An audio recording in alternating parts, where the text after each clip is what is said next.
L'homme ne vivra pas de pain seulement, mais de toute parole qui sort de la bouche de Dieu. Voici votre moment de méditation quotidienne.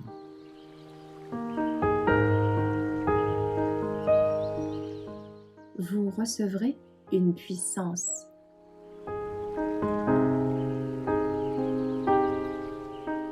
En suivant le modèle le 27 décembre.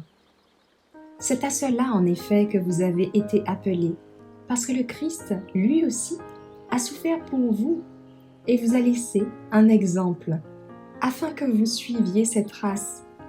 Lui, qui n'a pas commis de péché, et dans la bouche duquel il ne s'est pas trouvé de fraude. Lui qui, insulté, ne rendait pas d'insulte. Souffrant, ne faisait pas de menaces, mais s'en remettait à celui qui juge justement. Lui qui a porté nos péchés en son corps sur le bois, afin que, morts à nos péchés, nous vivions pour la justice. Lui dont la meurtrissure vous a guéri. 1 Pierre 2, versets 21 à 24. Jésus a souffert de nos souffrances et, par elles, le capitaine de notre salut est devenu parfait. Dieu nous passe au crible dans cette vie. Nous serons tentés et mis à l'épreuve par Satan. Mais la question la plus importante reste celle-ci. Allons-nous être emportés ou bien vaincrons-nous?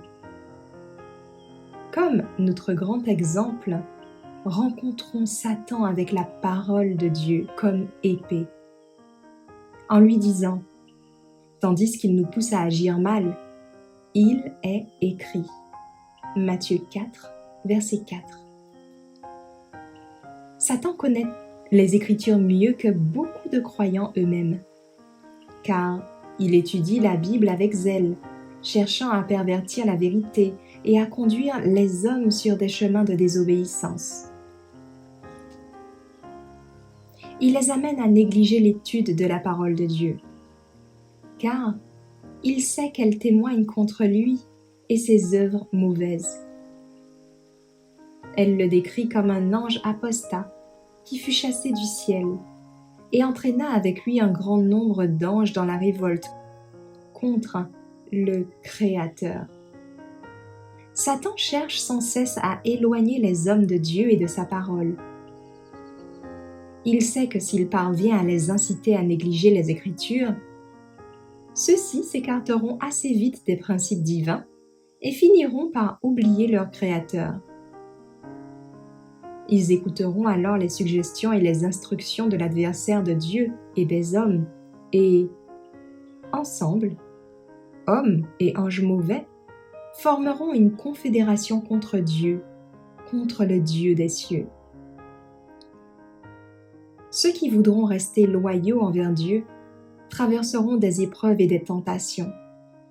Mais s'ils restent vivants en Dieu, si leur vie est cachée avec le Christ en lui, ils connaîtront les bénédictions que Dieu accorde à ses serviteurs fidèles et obéissants. Merci d'avoir écouté cette présentation.